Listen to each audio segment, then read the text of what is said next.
shown you how to carve the basic waterleaf moulding in a strip like this. But this project involves doing the same moulding, cutting the same moulding, but around in a circle. So you have some interesting challenges here. You have end grain and you have side grain. That needs a different technique. You have a larger, deeper structure, and that again is a bit different. This is hardwood, this is cherry, which makes a nice finish. You'll need somebody to turn this up, but you can adapt it in all sorts of different ways. This space could be a mirror, for example, if one stuck a mirror in here. But for us it was a salad serving holder. We have these little glass jars that we have salad dressings in, and they sit nicely on the table like this in the middle of the table. You could adapt it also to take a large vase, something like this, and what that will do will increase the base and thus the stability of a vase like that. Or indeed, when you've finished, you might like to have a celebratory bottle of champagne in the middle. It will look good.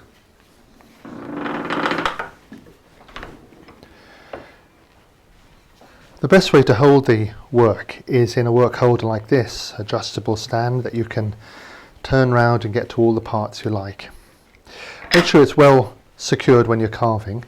The first stage is to mark out all the divisions and the eye level.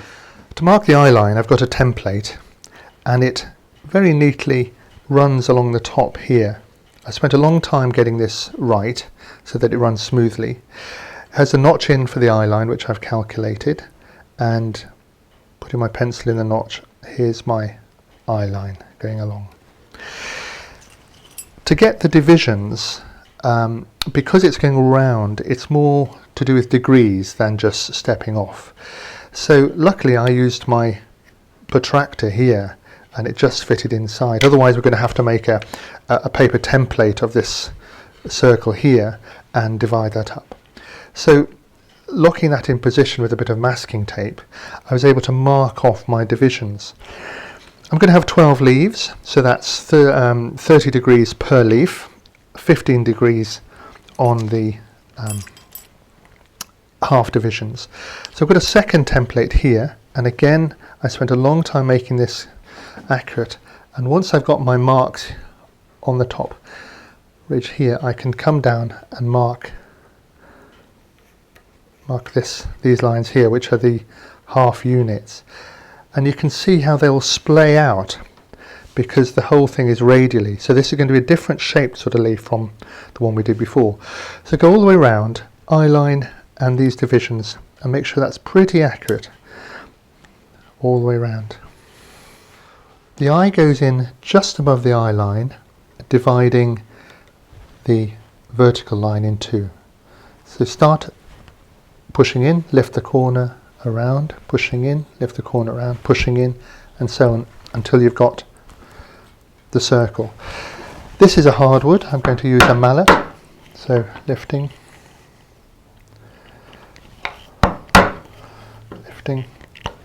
and you can see, oops, how this pops out, and then we'll get a punch and just punch that back in. So all the way around, doing the eyes every other unit. In this moulding I'd like to cut a line, an edge to the leaf from this point here at the bottom of the eye where it nicks it, to nick the edge at the bottom. But in this case, because the curvature here is quite pronounced, I've got quite a big gap here, and stabbing this tool into the wood, very hard wood, I'd use a mallet, I'd be lucky if I get into this area here. So I have to use a different strategy. And this involves making a template of the sweep of the curve, like this, and drawing that in. So this would be what I would like to cut. Flip it over, and would be the second cut here. So make a template to the shape you want, and then you can work it all the way around and put in the shape of the big leaves.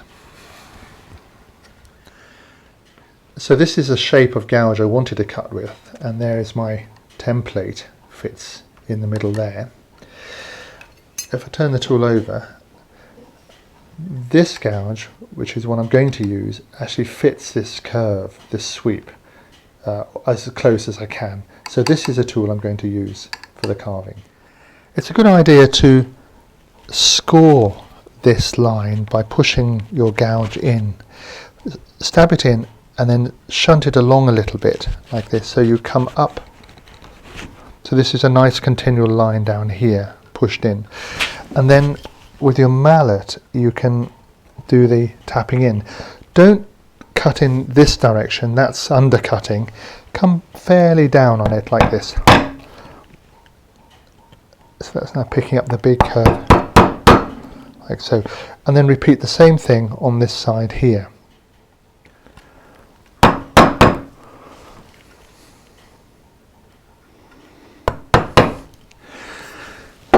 So you do all one cuts around one way, or perhaps all the scoring, then all the mallet work and so on. Now we're going to go out of sequence here, because although I'm going to do this cut all the way around, and that gives me my good edge. So I've got this good edge here. It's much easier to deal with this leaf here, this centre leaf, if we actually cut the shape of the leaf first. So I've got my gouge which fits this curve here, and I start creating this shape here.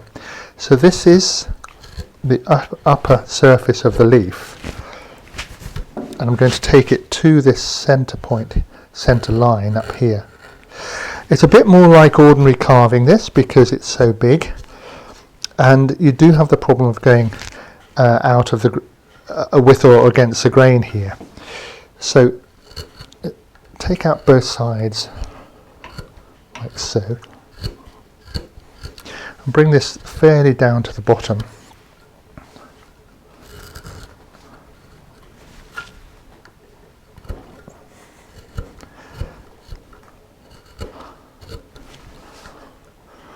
So trying to keep that centre line here.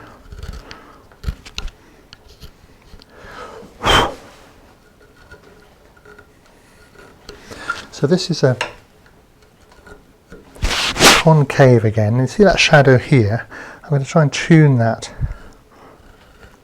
line. Going backwards and forwards until that's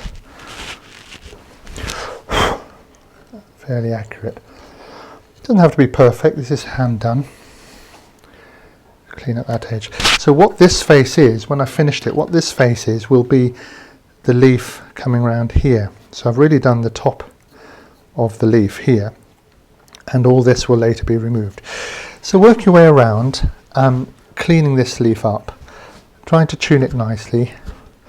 You'll find that you do need to come down on the leaf sometimes like this, because we're on end grain, and sometimes even up like this, and possibly even a short bent gouge in here to get this clean as we go around the circle, because you've got width and against the grain. Sometimes you're actually on the end grain of the piece of wood.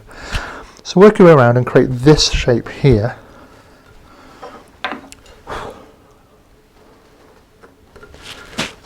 Along this face and this face, leaving a centre ridge all the way around. Here's my fishtail gouge. It'll make the 4 cuts here. 1, 2, 3, 4. Emphasising this corner in here and coming with this edge fairly parallel to this surface here, this inner surface. So I'll put these 2 in first using a mallet.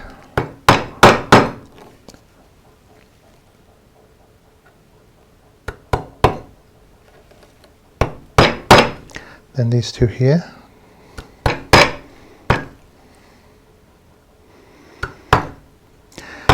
And I would do that all round the carving. And then it's a matter of taking wood away from here. And again, the direction you go will depend very much on the direction of the grain on this surface. And we're trying to lose any sense of this wall here. So this junction is now completely missing. So clean that up. right to the edge here. Try not to undercut, it's inevitable that you will a little bit, I think, but if you undercut in here, then what you're going to need to do is get a little skew chisel like this into there to clean that up.